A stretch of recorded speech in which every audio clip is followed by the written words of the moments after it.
Bien, como les decía, les anuncié Marcelo Birmacher que está haciendo un show que va a ser, acaba de ser en Córdoba, ahora va a ser en Rosario, pero bueno, de eso vamos a hablar al final.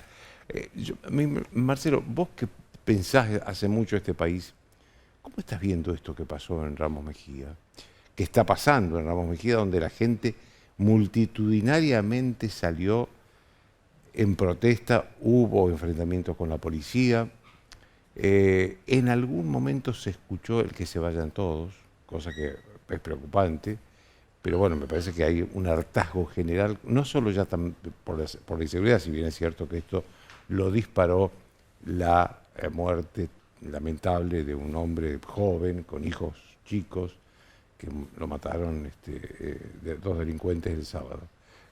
¿Qué te reflexionas eso de esto? Primero, el crimen en sí es previsible, lamentablemente previsible. Alberto Fernández está grabado diciendo que va a soltar a los delincuentes, que es inhumano mantenerlos en prisión durante la pandemia. Encerró a 44 millones de personas sin ningún antecedente penal verificable y soltó a asesinos confirmados. Es ineludible, es inevitable que van a matar. Ni siquiera habían cumplido su pena. Lo soltó deliberadamente, sin ninguna explicación razonable. Y yo creo que hay ahí un elemento de aterrorizar a la sociedad, que está directamente vinculado con su ¿Vos crees feticholo. que esta decisión de liberar a los presos tiene que ver con una política de aterrorizar a la sociedad? Sí, definitivamente. No es un error. No, es deliberado. Y por otra parte, ir contra el trabajo y contra la educación, que son, junto con la seguridad fáctica, los grandes contenedores del delito, los grandes muros contra el delito. El trabajo que se reemplaza por planes, que es un gobierno que no solo libera a los homicidas, sino que los financia. Muchos de esos homicidas deben cobrar planes. Compran esas armas ilegales con los planes que compran para matar al que trabaja, a un kiosquero. Y el kirchnerismo, que tiene una épica camporista de liberación de presos, que salió muy mal en el 73, salió terrible. Sí, recordemos que Cámpora liberó a los presos que estaban...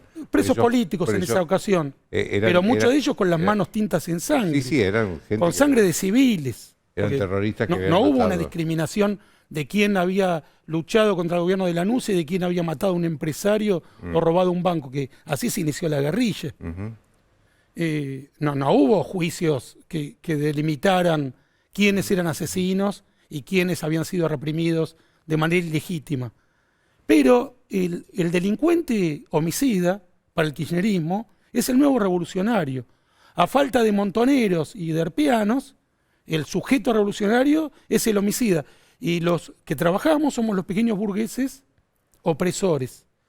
Y esta escuela zafaroniana, que el kirchnerismo alienta, que llevó al poder, es cómplice de los homicidas. Tienen un proyecto de país que es un país feudalizado, con homicidas que defiendan a los opresores y festicholas en olivos, mientras analfabetizan a los chicos y dejan sin trabajo a las personas que quieren producir y usufructuar el producto de su trabajo, que es lo que se llama, para el kirchnerismo algo pecaminoso, la propiedad privada.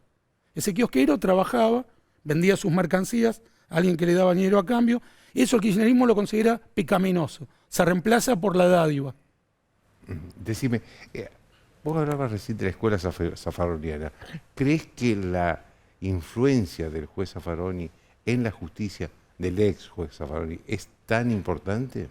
Yo le voy a decir algo, o te voy a decir, Joaquín, algo terrible. Yo he visitado universidades de derecho en distintas partes del país.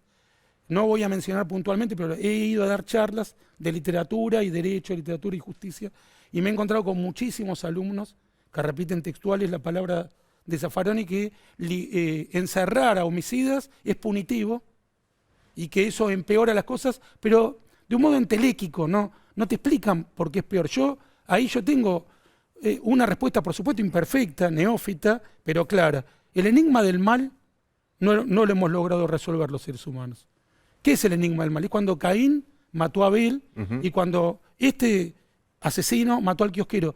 En muchos casos, quizás la mayoría, nunca hay necesidad obviamente de matar, pero supongamos que la víctima se resiste y hay algún tipo de enfrentamiento. Siempre el homicida tiene que estar preso para siempre.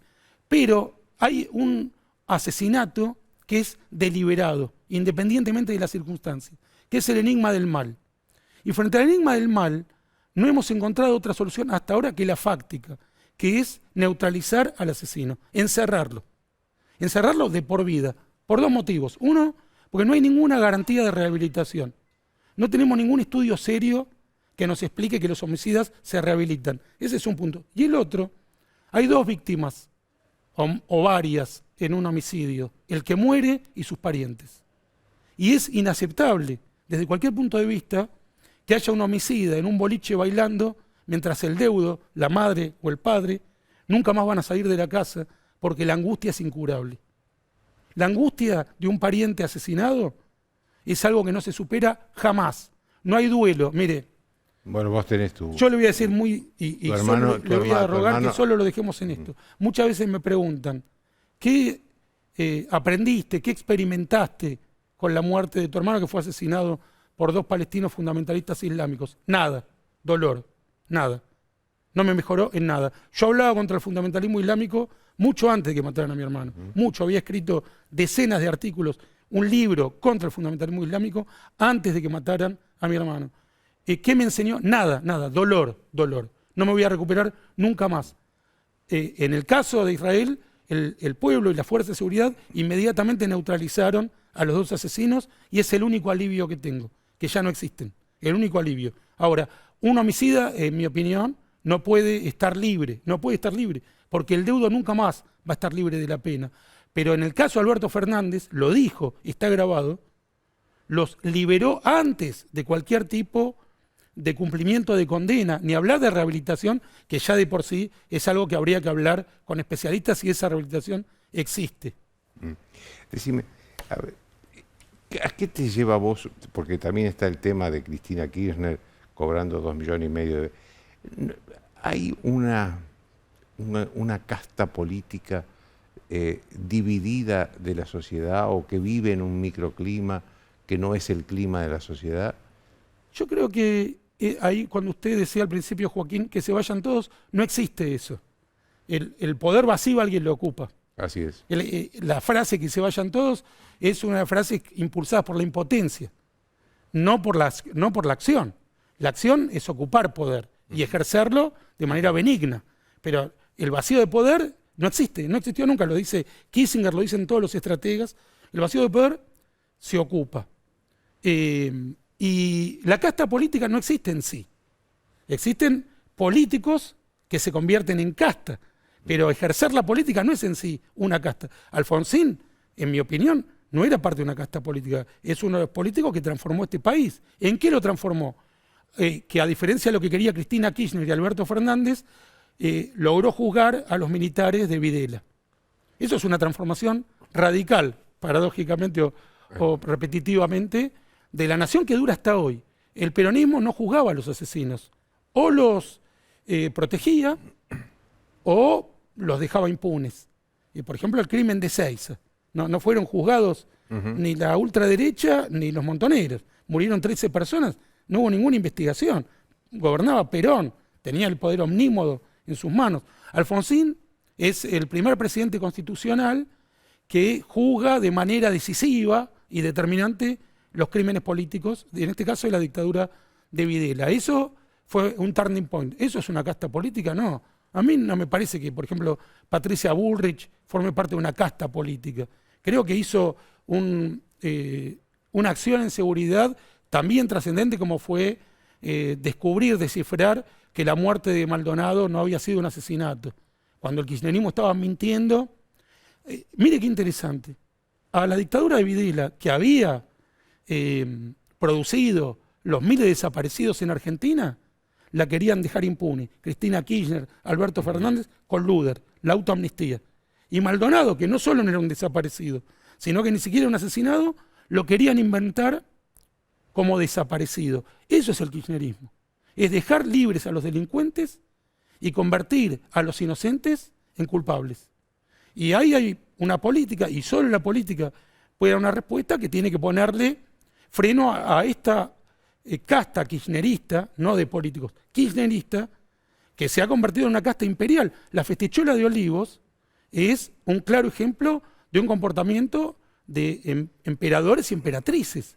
Encerró a un pueblo, impidió que los hijos de padres moribundos como Marcelo Mazzarello, por decir un caso, pero son millones, de abuelos, impidió y por sobre todo analfabetizó a los chicos para hacer una fiesta. Y acá, nuevamente, ¿quién se enfrentó a la analfabetización de los chicos? El gobierno de la Ciudad de Buenos Aires. Y usted podrá decir que soy oficialista del gobierno de la Ciudad de Buenos Aires. Estoy dando un hecho. El gobierno nacional, dirigido por Alberto Fernández, analfabetizó a millones de niños. Y Larreta dijo, acá vamos a mantener las escuelas abiertas. Ahí hay un enfrentamiento entre dos proyectos de país. No es la misma casta política. Son acciones distintas. Después se le podrán criticar otras cosas a Larreta, pero ahí hubo un enfrentamiento que se define en las elecciones de este próximo domingo. ¿Queremos a escuelas abiertas o escuelas cerradas? Y perdóneme esto, Joaquín, la experiencia empírica, fáctica y científica demuestra que ir a las clases no contagiaba más. Y el kirchnerismo no hace ni siquiera un balance de eso. Eso no es ciencia, eso es oscurantismo, es medievalismo, haber cerrado las escuelas como lo hicieron, sin ningún tipo de balance. A ver, antes de despedirte, quiero hablar del show que vas a hacer en Rosario. ¿Cuándo es? ¿El 22? Qué bueno poder hablar de algo un poco más simpático. Así es. El 22 de noviembre, sí, en el Teatro Broadway de Rosario, es un lunes feriado. A las 9 de la noche es decir, el próximo lunes es la de postelección. El siguiente lunes de la gran transformación. Vengan a festejar, esperemos, al teatro, que va a haber un país mejor, espero, y vamos a contar cuentos de amor, de humor, de aventuras, de suspenso, con canciones. Hay un dúo de cantautores que me acompaña entre cuento y cuento, canción y canción. No los leo los cuentos, los narro, los interpreto. Las entradas se compran por Tu Ticket, le repito, Teatro Broadway de Rosario, 22 de noviembre a las 9 de la noche. Perfecto. Que tengas muy buena estadía en Rosario, que además es una ciudad muy agradable. Es maravillosa y Córdoba me trató genial el 24 de octubre.